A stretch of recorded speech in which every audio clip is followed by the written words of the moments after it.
Hello, ladies and gentlemen. I'm John Sinclair with the Winter Park Bach Festival Society, and I'm here to talk about our next Insights and Sounds, Moravian music. And so I can't wait to share this program with you, and I hope you're going to be able to join us for this program. And if you don't know much about the Moravians, Brian's going to ask me some questions, and we hope we'll give you a little bit of information before you get here.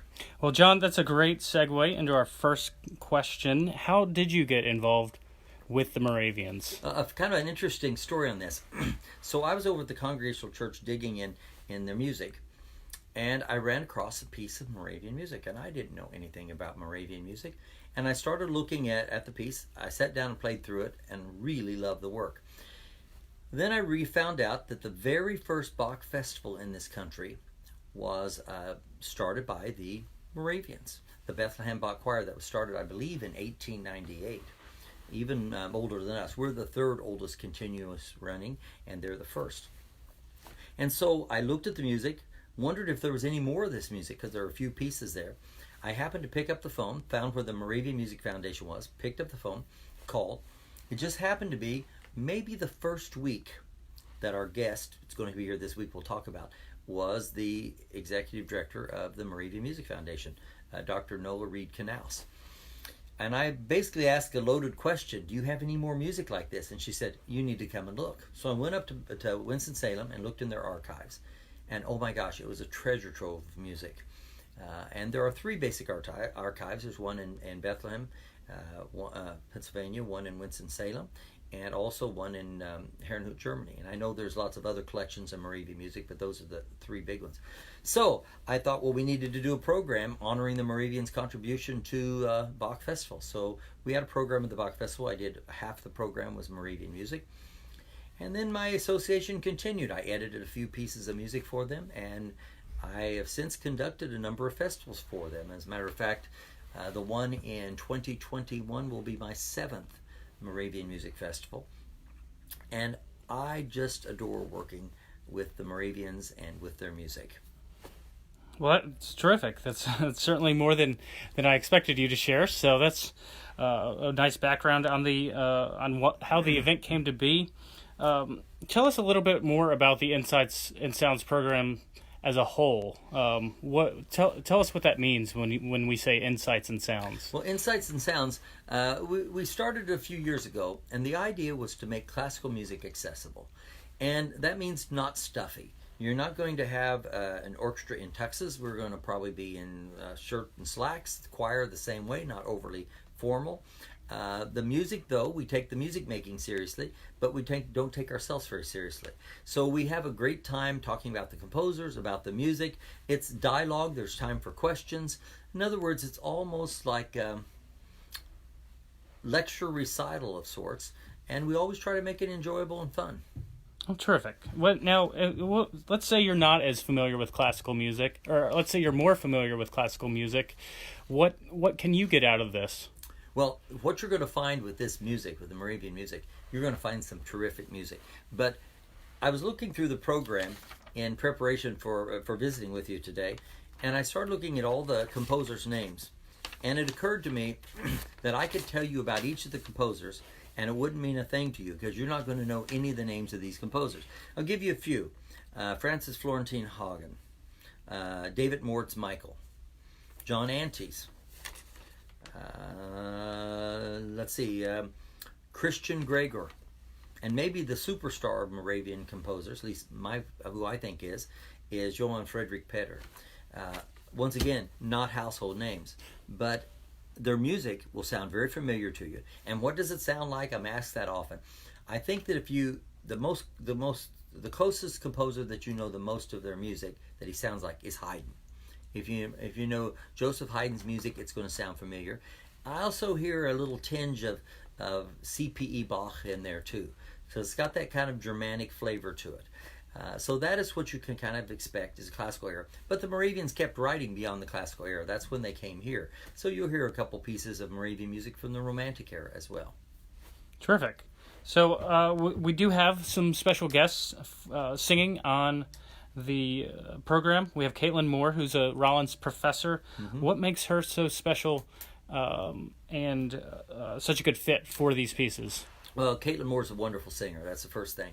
And when I first heard her sing, I thought, boy, that sounds very much like the kind of style I need for the Moravian program. So I just think her voice is a really good fit for this repertoire. We've been involved here at the Bach Festival and at Rollins with the Moravians for a long time. When we go to the festivals, we always take a group of our students to participate. And we usually do a Moravian Love Feast, and this festival actually, coming festival, we're going to do a Moravian Love Feast. I know when you say Love Feast, it sounds like it should be something like a Volkswagen van with beads hanging, but it has nothing to do with that. It actually has to do with and not communion either. It's just fellowship. There's a service where there's great music and some speaking, and so we're going to recreate a Moravian Love Feast for you this year too.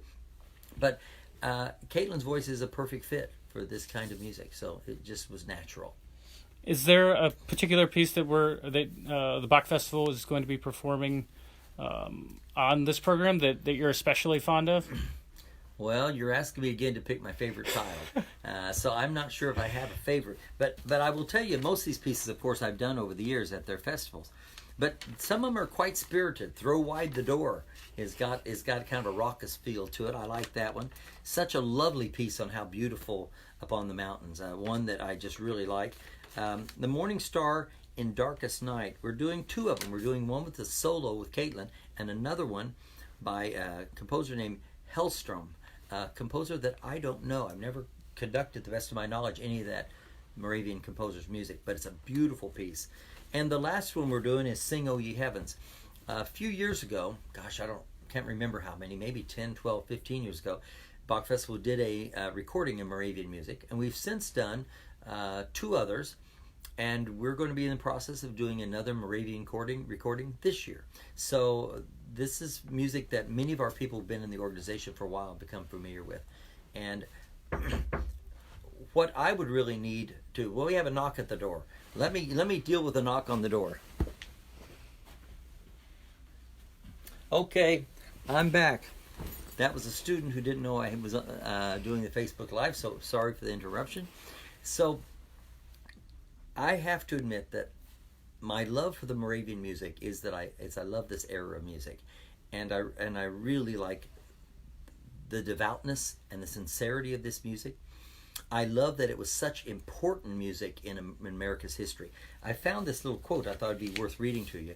They were well known in their day too. The way I look at the Moravians is that they brought the first sophisticated classical music to America.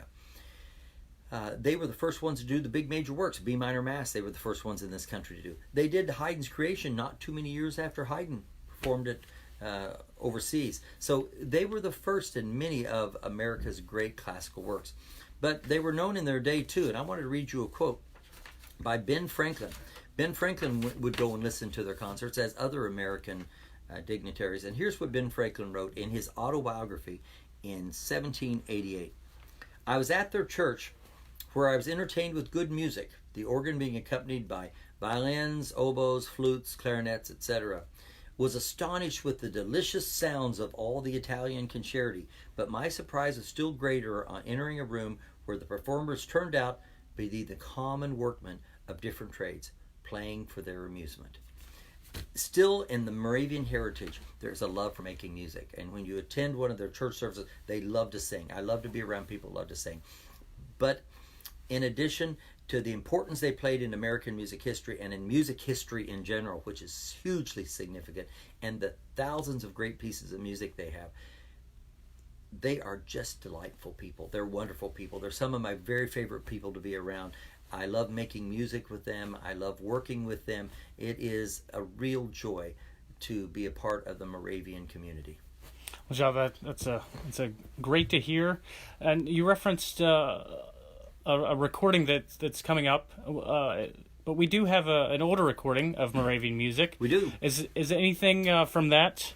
Yes, as a matter of fact, what was kind of fun on that was the name of our recording is Sing, O Ye Heavens, and that's the last piece on the program. Oh. So that is a repeat of that. You're also going to kind of find some other fun ones in there. A little piece, Hail Infant Newborn, and I get a smile every time we do that piece. It's by David Moritz Michael, and he was really proud to be an American citizen. And so the piece sounds very joyful, kind of a Christmas tune.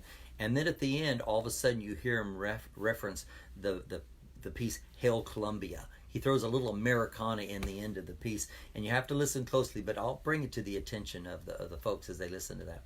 Also on this program, one of my favorite people in the world is coming to be a part of this, Nola Reed Knaus. Dr. Knaus, as I mentioned, has been with the Moravian Foundation for a lot of years. As I would hate to guess how many, but certainly over 30. Or around 30, and she's going to come and help with the discussing the pieces and asking questions. So you're going to have the world's expert on Moravian music right here with us, and I promise you she's going to be engaging and fun, and this is going to be great fun. So if you like classical music and you especially like to learn something new about classical music, that's really what our Insights and Sounds are all about. Coming and experimenting, having a good time, having some dialogue, and hopefully leaving with a little more information and a little more appreciation for the art of classical music. All right. Well, I think that's a great way to wrap it up. Is there anything else you'd like to tell the people out in Facebook? Sure. You should come to this concert. And Brian said he was going to ask me, why would this be, if you're going to only attend one concert this year, why would this be the one?